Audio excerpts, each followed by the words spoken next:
계속해서 예수님께서 제자들에게 제자도에 대한 가르침을 하고 계십니다.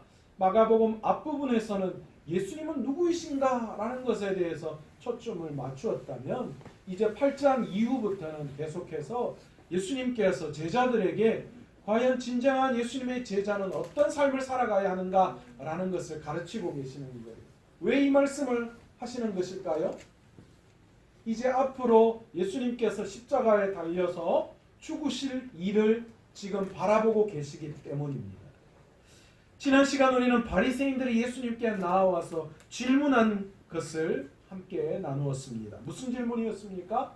아내를 버리는 것이 옳습니까? 라는 바리새인들의 질문이었습니다.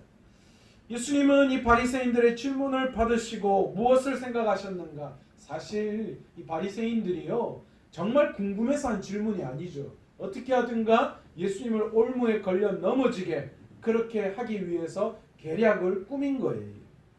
예수님은 이미 이들의 질문의 내용이 무엇인지를 훤히 꿰뚫고 계셨어요.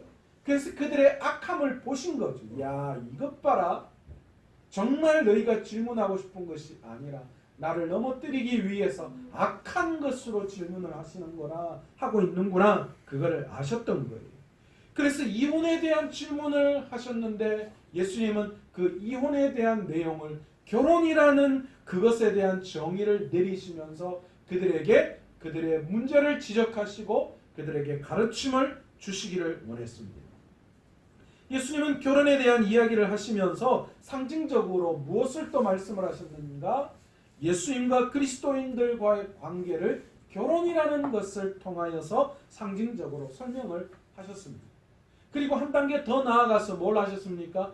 교회와 예수 그리스도와의 연합이, 예수 그리스도와의 관계가 바로 교회와 예수 그리스도와의 진정한 연합이야말로 교회가 진정한 생명력을 발휘할 수 있는 것이다 라는 것을 지난 시간에 예수님께서 말씀해 주셨습니다. 그리고는 13절에 와서는요 또 내용이 잠깐 다른 방향으로 전개되어지고 있습니다. 뭐냐? 바로 사람들이 예수님께 어린아이를 데리고 와서 예수님께 만져주기를 원하신다라는 그 내용이 지금 등장하고 있습니다. 사실 이 어린아이들을 예수님께 데리고 와서 만져달라는 이것은 사실 옛날 유대인의 풍습 가운데, 관습 가운데 하나였다라고 합니다. 이건 뭐냐 하면 존경하는 사람이나 랍비들, 그들에게 자신의 자녀들을 데리고 가서 그 자녀들에게 안수하는 그것으로 말미암아 그들도 또한 나중에 이 존경하는 사람처럼 될 수 있다라는 그런 뭔가 좀 풍습이 있었나 봐요. 그래서 이 당시에 존경받는 랍비나 사람들에게 가서 그들 어린 아이가 그들에게 축복받기를 원했다라는 거예요. 많은 사람들이 예수님의 소문을 듣고 아마도 어린 아이들을 데리고 가서 예수님에게 축복받기를 원했던 것 같습니다. 그래서 많은 사람들이 예수님께 어린 아이를 데리고 와서 안수기도, 축복기도 받기를 원했습니다. 그런데 이런 일을 보고 있던 제자들이 어떻게 했습니까? 어린 아이를 데리고 오는 어른들을 꾸짖었다. 그렇게 이야기하고 있습니다. 그렇게 데리고 오지 말라는 거예요. 아마도 여기에는 두 가지 이유가 있었을 겁니다. 첫 번째 이유는 뭘까요? 우리가 너무나도 잘 알고 있는 이유. 예수님에 대한 제자들의 배려가 좀 있지는 않았나 그렇게 보는 학자들이 좀 있어요. 왜 그렇습니까? 지금 예수님은 밤낮 없이 복음 사역을 감당하기 위해서 극도로 피곤하신 상태였습니다. 그러니까 거기에다가 아이들까지 데리고 와서 예수님에게 축복 기도를 받기를 원한다면 예수님이 너무 피곤하시다는 거예요. 그러니까 제자들이 예수님을 배려해서 그래서 이 어른들이 아이들을 데리고 나오는 것을 꾸짖었다. 그렇게 보는 학자들이 있습니다. 그런데 이건 사실은 좀 신빙성이 떨어지는 것 같아요. 또 한 가지 이유가 있습니다. 학자들은 뭐라고 보느냐? 아마도 세속적 권위 때문이 아닌가 그렇게 보고 있습니다. 제자들은 사람들이 자신들의 허락도 받지 않고 지금 아이들을 예수님께로 직접 데리고 오는 바로 그 사람들 때문에 제자들이 지금 언짢은 거예요. 왜 그럴까요? 앞으로 장차 예수님께서 유대인의 왕이 되실 건데, 그러면 그 예수님이 유대인이 왕이 되셨을 때 자기도 이제 유대 그 나라에서 한 자리 차지하는 사람들이 될 건데, 그런 우리들을 말이야 무시하고 예수님 앞에 다이렉트로 그냥 사람들을, 아이를 데리고 와서 그냥 축복기도 받기를 원하는 그런 어른들의 모습을 보면서 제자들이 지금 좀 언짢은 거예요. 야, 이것 봐라. 지금 내가 있는데, 내가 지금 예수님의 제자인데 나를 통해서 예수님에게 가야지. 너희가 다이렉트로 애들 데리고 지금 축복 받겠다고 지금 예수님께 바로 나가는 거, 이게 맞는 거야? 이게 옳은 거야? 그러면 안 돼, 너희들. 그렇게 지금 제자들이 이 자신의 권위주의에 지금 빠져 있는 것입니다. 그런데 예수님께서는 제자들의 행동을 어떻게 하셨어요? 꾸짖었다라고 이야기하시는 거예요. 그러니까 앞에 예수님이 아마 예수님을 배려해서 그렇게 했다라는 그걸 가지고 예수님이 모르시고 꾸짖지는 않으셨을 거예요. 그러니까 아마도 이 제자들이 어떤 세속적인 권위의식, 권위주의 때문에 예수님께 어린아이를 데리고 나오는 그런 어른들을 꾸짖는 그 모습을 보시고 안타까워하신 거예요. 왜 그렇습니까? 이미 우리는 이 9장 35절에 누가 크냐라는 문제, 그 문제를 이야기할 때에 예수님께서 뭐라고 이야기하셨습니까?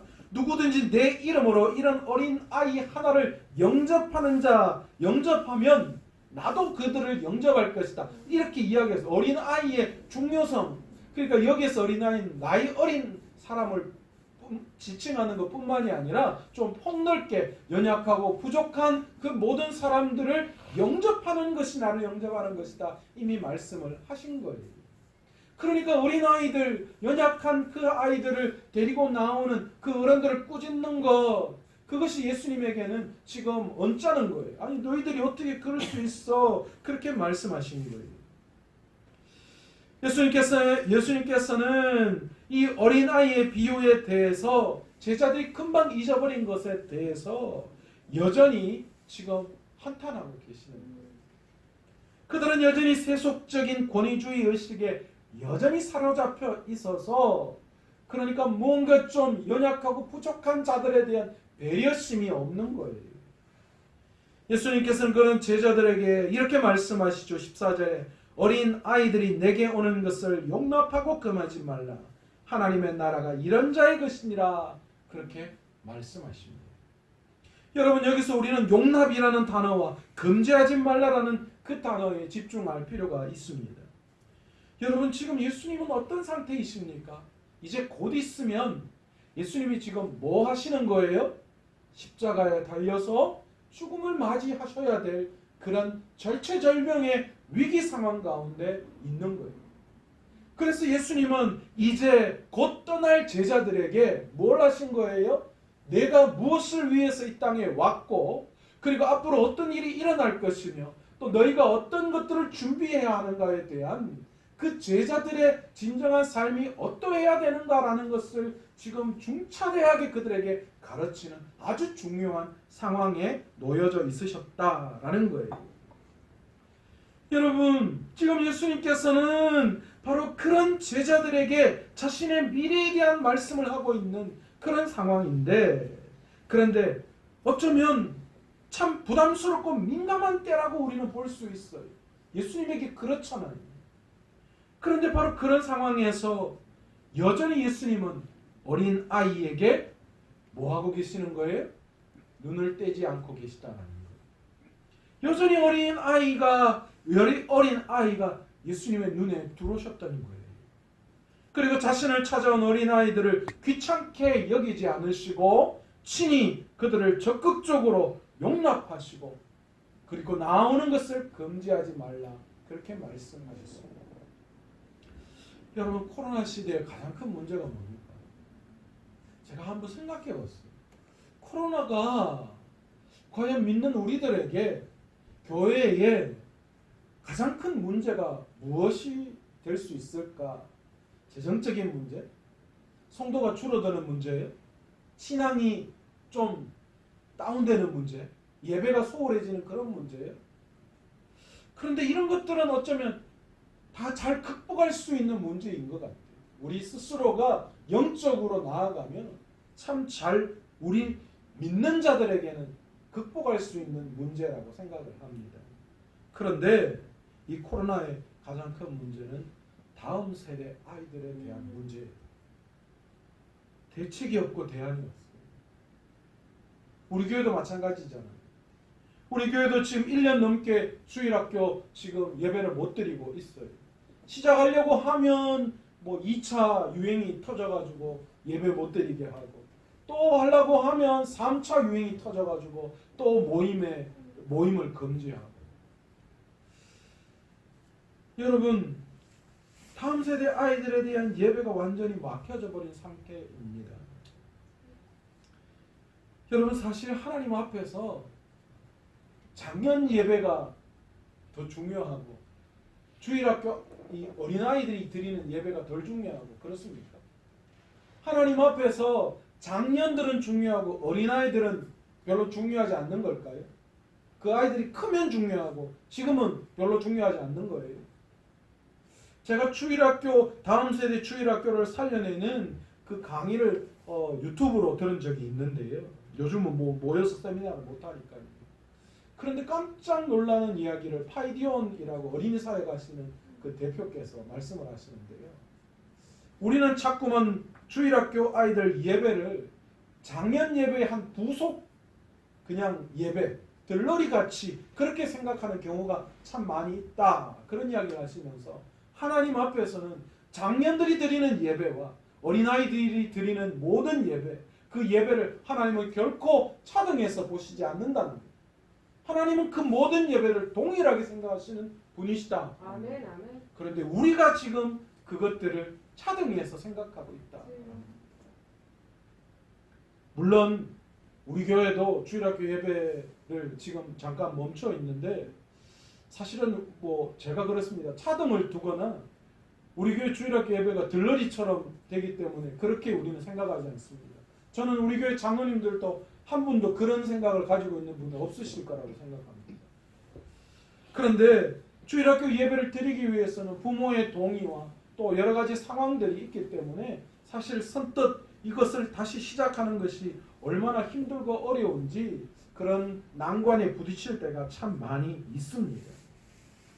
여러분, 오늘 예수님께서는요, 이런 어린아이들이 나오는 것을 금지하지 않으셨다. 그리고 용납하셨다. 그런 이야기를 하는 거예요. 여러분, 이 코로나 시대에 우리 교회도 마찬가지여야 하는 줄로 믿습니다. 아멘. 아니, 우리 교회뿐만이 아니라 한국 교회가 마찬가지여야 하는 줄 믿습니다. 아멘. 이 코로나 시기에 아이들이 교회로 나올 수 있도록 그 길을 계속해서 연구하고 그 길들을 열어야 합니다. 아멘. 그렇지 않으면 다음 세대 아이들이 복음을 들을 수 있는 루트가 없어지는 거예요. 그러면 여러분, 불과 앞으로 10년, 20년 후에 모든 교회는 문 닫아요. 제가 알고 있는 어떤 교회가 있어요. 교회를 참 멋지게 잘 지었어요. 그런데 그 교회는 중점적인 사역이 뭔 줄 아세요? 교회 빛을 빨리 갚는 거예요. 어떤 사역이나 여러 가지 것들을 계획하니까 장로님들과 성도님들이 아이고 목사님, 우리 교회가 빛 먼저 갚는 게 중요합니다. 빛을 갚고 나면 다 됩니다. 그런데 여러분, 그 교회가 놓치고 있는 게 있어요. 뭐냐 하면 빚을 다 갚았다고 칩시다. 한 10년 안에 빚을 다 갚았어요.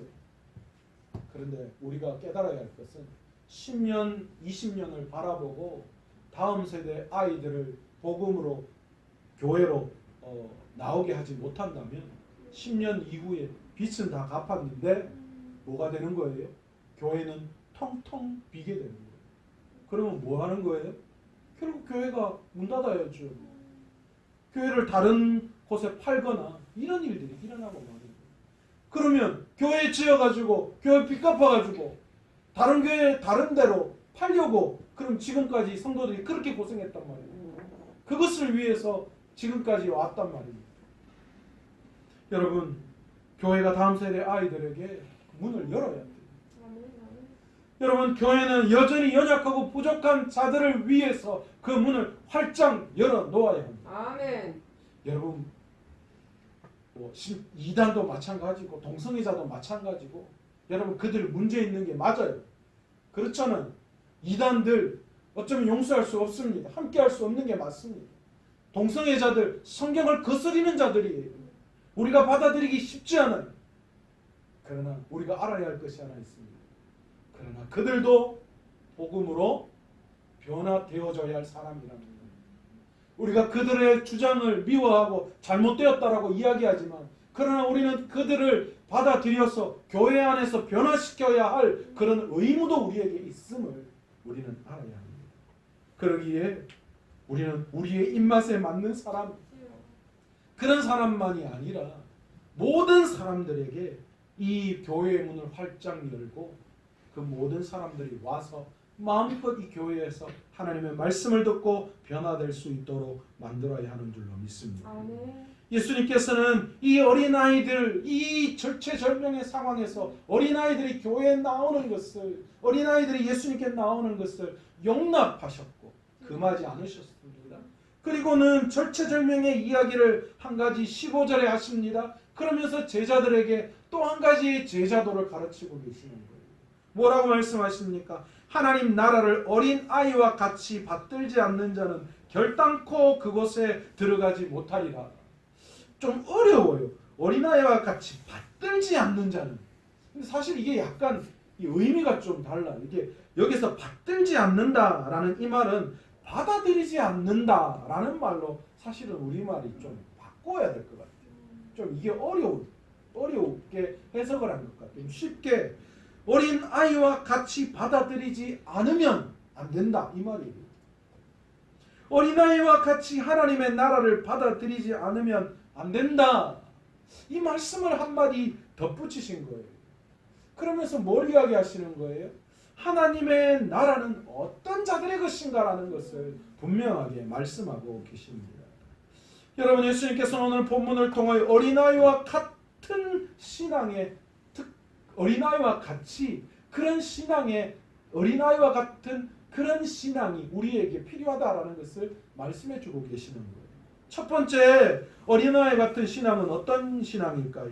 어린아이들은 무엇이든지 잘 배우고 모방하는 특징이 있습니다. 그렇잖아요. 어린아이들은 백지와 같습니다. 거기에 무엇을 넣느냐에 따라 달라지는 거예요. 그래서 무엇인가 잘 배워요. 특히 나쁜 습관 같은 거 잘 배우잖아요. 그런 것처럼 우리의 신앙도 마찬가지여야 한다라는 거예요. 어린아이처럼 무엇이든지 말씀을 배우고 익히려는 것, 그것에 우리는 힘쓰고 노력해야 한다라는 겁니다.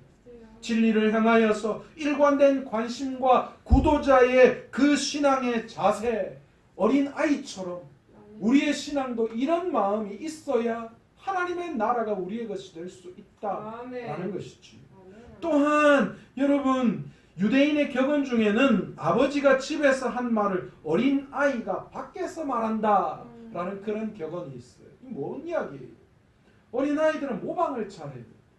여러분, 우리는 세상 중에서 누구를 배워야 합니까? 세상 속에서 살아가고 있지만 우리가 닮아야 할 것은 세상이 아니라 누구라는 거예요? 예수 그리스도여야 한다라는 거예요. 우리는 예수님을 모방해야 돼요. 예수님을 닮아야 돼요. 아멘. 세상 사람들처럼 닮으면 안 됩니다. 예수님을 닮는 자가 하나님의 나라를 소유할 수 있다라는 겁니다. 아멘. 두 번째로 어린아이들은 시키면 시키는 대로 하는 특징이 있어요. 우리 아들이 10살 딱 되더니만 저에게 한 말이 있어요. 아버지, 이제 나도 10대예요. 10살이라고요. 이야, 참 내가 어이가 없어가지고 10살 딱 되더니만 10대라고 해요. 니는 10대 참 오래 하겠다. 9년 동안 하겠다. 여러분, 이제 10살쯤 되어서요, 자아가 생기니까 무슨 일이 일어나냐면 말 잘 안 들어요. 자기 뜻대로 하고 싶어하는 마음이 있어요. 그런데 여러분, 어린아이들은 어떻습니까? 더 어린 아이들은 자기의 뜻, 물론 뭐 어떤 부분들에 있어서는 좀 고집 피우는 것도 있겠지만 어린 아이들은 부모가 이해시켜서 잘 시키는 대로 그 아이들은 순종하는 그런 마음이 있습니다. 여러분, 우리도 마찬가지입니다. 우리도 주님의 말씀대로 살아가는 그 주님의 말씀에 진정으로 순종할 수 있는 순종의 마음이 있어야 돼요. 아멘. 아멘. 제가 이야기했죠. 여러분 신앙생활은 뭐 하는 거예요? 기도 훈련, 순종 훈련하는 거라고요. 아멘. 아멘. 순종이 정말 중요해요. 여러분 제사보다 순종이 더 중요하다고 아멘. 그렇게 말씀하셨잖아요. 여러분 진정한 이 순종이 있을 때에 우리는 하나님의 나라에 들어갈 수 있는 거예요. 아멘. 하나님의 나라는 순종이 존재하는 나라인데 아멘. 거기에서 순종하지 않으면 어떻게 해요? 주여. 세 번째로 어린아이들에게는 선한 마음이 있습니다. 여러분 아이들은 참 순수해요. 참 선한 게 눈에 보여요. 그래서 그 옛날에 한번 그 유괴범 그런 거를 모의로 그렇게 한번 시험을 한 적이 있어요. 지나가는 아이에게 이 어떤 어른들이 이거 뭐 좀 가르쳐 줄 수 있어? 나 좀 이거 도와줘 하니까 아이들 열이면 열 전부 다 와서 다 그런 반응을 해요. 여러분 그건 아이들이 멍청해서가 아니라 교육이 잘못돼서가 아니라 뭐 한 거예요? 아이들의 마음이 선하기 때문에 그런 거예요. 그런데 그 아이들이 어떻습니까? 시간이 들면 지나가면서 세상 속에서 그 순수성을 잃어버리는 거예요. 저와 여러분들도 다 어릴 때는 다 순수했잖아요. 영승이는 그렇지 않아요. 지사님 어릴 때 엄청 순수하셨잖아요. 아니에요. 다 우리 순수했는데 살다 보니까 이렇게 악해졌잖아요. 나도 그렇게 안 되고 싶었는데 맞죠? 그렇게 만드는 것 같아요. 세상에 살면서 죄악들이 우리의 순수성을 자꾸 깎아내어 버리는 것 같아요. 여러분 선한 양심의 사랑, 우리의 마음에 선함이 드러나지 않으면, 우리의 마음에 악함이 자꾸 드러나면 우리는 하나님의 나라에 갈 수 없어요. 주님의 말씀과 사랑으로 우리의 마음이 선해야 해요. 아멘. 그 선함이 드러나야 우리는 하나님의 나라에 갈 수 있는 아멘. 거예요. 네 번째로 어린아이들은 대부분 전적으로 부모를 신뢰하는 그런 특징이 있어요. 여러분 우리가 세상 속에 있지만 정말 신뢰할 것은 여러분 세상이 아닙니다. 우리 주님이어야 합니다. 아멘. 아멘. 여러분 주님은 당신만을 절대적으로 신뢰하고 말씀이 절대적인 진리이라는 사실을 그렇게 인정하는 신앙인을 요구하십니다. 주님은 다른 것들을 함께 의지하는 것을 우상 숭배라고 생각하시고 그것을 죄라고 말씀하셨습니다.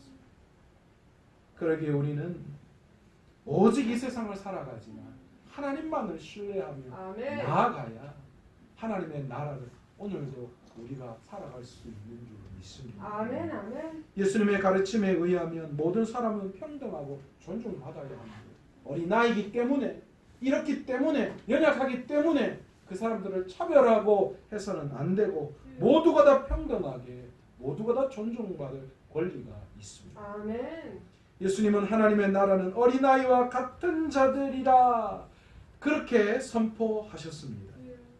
어린아이와 같은 특징을 가지고 전적으로 예수님만을 신뢰하고 날마다 자신을 겸손히 낮추고 예수님을 닮아가며 또한 자신을 겸손히 낮추고 예수님을 닮아가는 그런 순종의 길을 걸어갈 때에 하나님의 나라를 오늘도 우리의 삶을 통하여 경험하게 되는 줄 믿습니다. 아멘. 오늘 어린아이와 같은 신앙의 특징을 가지고 하나님의 나라를 살아갈 수 있는 그런 귀한 믿음의 길을 선택할 수 있는 저와 여러분이 되시기를 간절히 축원합니다. 아멘. 아멘. 오늘